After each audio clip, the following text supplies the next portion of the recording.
28 ಬಾರಿ ದುಬೈಗೆ ಹೋಗಿ ಬಂದಿದ್ದಾಳೆ ರನ್ಯಾರ. ಹಲವು ವರ್ಷಗಳಿಂದ ನಿರಂತರವಾಗಿ ಈಕೆ ದುಬೈಗೆ ಹೋಗಿ ಬರ್ತಾ ಇದ್ದಾಳೆ. ರನ್ಯಾ 28 ಬಾರಿಯೂ ಗೋಲ್ಡ್ ಸ್ಮಗ್ಲಿಂಗ್ ಮಾಡಿರೋ ಬಗ್ಗೆ ಮಾಹಿತಿ ಇದೆ. ಪ್ರತಿ ಬಾರಿ ರನ್ಯಾ 10 ರಿಂದ 15 ಕೆಜಿ ಗೋಲ್ಡ್ ಸ್ಮಗ್ಲಿಂಗ್ ಮಾಡಿದ್ರು. ಇಲ್ಲಿ ತನಕ 3 ಕ್ವಿಂಟಲ್ ಗೋಲ್ಡ್ ಅನ್ನ ಈಕೆ ಸ್ಮಗ್ಲಿಂಗ್ ಮಾಡಿದಾಳೆ ಅಂತ ಅಧಿಕಾರಿಗಳು ಹೇಳ್ತಾ ಇದ್ದಾರೆ. DRI ಅಧಿಕಾರಿಗಳು ಪ್ರಕರಣದಲ್ಲಿ ರನ್ಯಾಗೆ ಸಂಕಷ್ಟವನ್ನ ತರಲಿದೆ. 28 ಬಾರಿ ದುಬೈ ಪ್ರವಾಸ, ಒಂದೇ ವರ್ಷದಲ್ಲಿ 28 ಬಾರಿ ಈಕೆ ದುಬೈಗೆ ಹೋಗಿ ಬಂದಿದ್ದಾಳೆ. ಬೆಂಗಳೂರಿನ ಒಂದು ತುದಿಯಿಂದ ಇನ್ನೊಂದು ತುದಿಗೆ ನಾವು ವರ್ಷಕ್ಕೆ 10 ಸಲ ಹೋಗೋದಿಲ್ಲ. ಅಂತದ್ರಲ್ಲಿ ಈಕೆ 28 ಬಾರಿ ಬೆಂಗಳೂರಿನಿಂದ ದುಬೈಗೆ ಹೋಗಿ ಬಂದಿದ್ದಾಳೆ.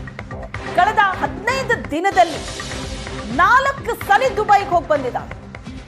ಪ್ರತಿ ಬಾರಿ ದುಬೈಗೆ ಹೋಗಿ ಬರೋವಾಗ್ಲೂ ಒಂದು 10 ರಿಂದ 15 ಕೆಜಿ ಗೋಲ್ಡ್ ಈಕೆ ಸ್ಮಗ್ಲಿಂಗ್ ಮಾಡಿದ್ಲು ಅಂತ ಅಂದ್ಕೊಂಡ್ರು ಇಲ್ಲಿ ತನಕ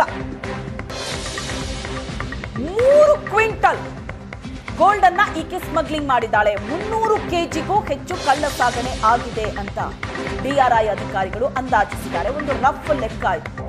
ಇದಕ್ಕಿಂತ ಜಾಸ್ತಿ ಕೂಡ ಈಕೆ ಕಳ್ಳ ಸಾಗಣೆ ಮಾಡಿರಬಹುದು. ರನ್ಯಾ ರಾವ್ ಚಿನ್ನ ಕಳ್ಳ ಸಾಗಣೆಯ ಪ್ರಮಾಣವನ್ನ ಅಧಿಕಾರಿಗಳು ಅಂದಾಜಿಸಿದ್ದಾರೆ. ಸುಮ್ಮನೆ ಅಂತೂ ಈಕೆ ದುಬೈಗೆ ಹೋಗಿ ಬಂದಿಲ್ಲ. ಪ್ರತಿ ಬಾರಿ ಕೂಡ ಈಕೆ ಚಿನ್ನ ಕಳ್ಳ ಸಾಗಣೆ ಮಾಡಿದಾಳೆ ಅನ್ನೋ ಮಾಹಿತಿಯೇ ಅಧಿಕಾರಿಗಳಿಗೆ ಸಿಕ್ಕಿರೋದು. ಒಂದು ವರ್ಷದಲ್ಲಿ 28 ಬಾರಿ ದುಬೈಗೆ ಹೋಗಿ ಬಂದಿದ್ದಾಳೆ.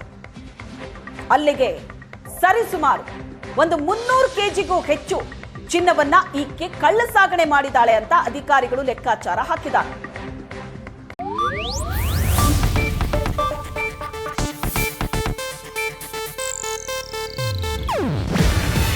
ಇದು ಏಷ್ಯಾನೆಟ್ ನ್ಯೂಸ್ ನೆಟ್ವರ್ಕ್ ಪ್ರಸ್ತುತಿ. ನೀವು ನೋಡ್ತಿದ್ದೀರಾ ಏಷ್ಯಾನೆಟ್ ಸುವರ್ಣ ನ್ಯೂಸ್.